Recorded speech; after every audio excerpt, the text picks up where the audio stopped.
Cockroach जनता party के बानी अभिजीत दिप्के ने 30 जुलाई को ये इल्ज़ाम लगाया है कि उन्हें और उनके अहल खाना को बीजेपी में शामिल होने पर मजबूर करने के लिए धमकियां दी जा रही हैं। उन्होंने साथ ही मरकजी वज़ीर दाखिला अमित शाह से इस्तीफ़ा का मुतालबा भी किया और 20 जुलाई को दिल्ली में होने वाले तलबा एहतजाज के दौरान पुलिस कार्रवाई का जिम्मेदार उन्हीं को करार दिया। एक प्रेस कॉन्फ्रेंस से खिताब करते हुए अभिजीत दिप्के ने दावा किया है कि उनके वालिदैन को भी धमकियां दी गई हैं।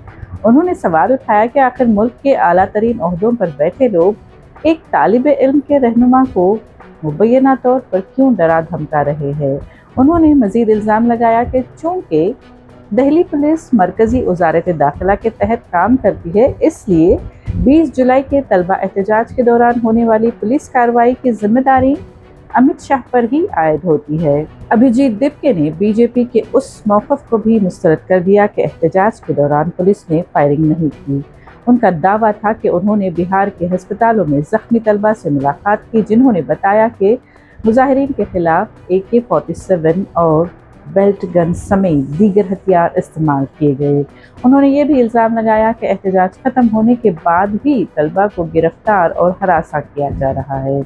CJP के बानी ने मजीद इल्ज़ाम लगाया कि पुलिस खुद एहतजाजी मुकाम के करीब पत्थरों से भरे ट्रक लेकर आई ताकि तलबा को झूठे पथराव के मुकदमों में फंसाया जा सके।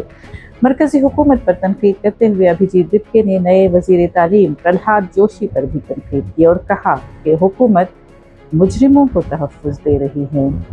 उन्होंने योग गुरु बाबा रामदेव पर भी तनकीद करते हुए कहा कि उन्हें सियासत पर तबसरा करने के बजाय पतंजलि की मसनूआत के मेयार को बेहतर बनाने पर तवज्जो देनी चाहिए और गुमराहकुन इश्तिहारात से मुतल्लिक़ मुकदमे में सुप्रीम कोर्ट के रिमार्क्स का भी हवाला दिया। अभिजीत ने मजीद कहा कि अगर ज़रूरत पड़ी तो कॉकरोच जनता पार्टी किसानों की तहरीक की भी हिमायत करेगी।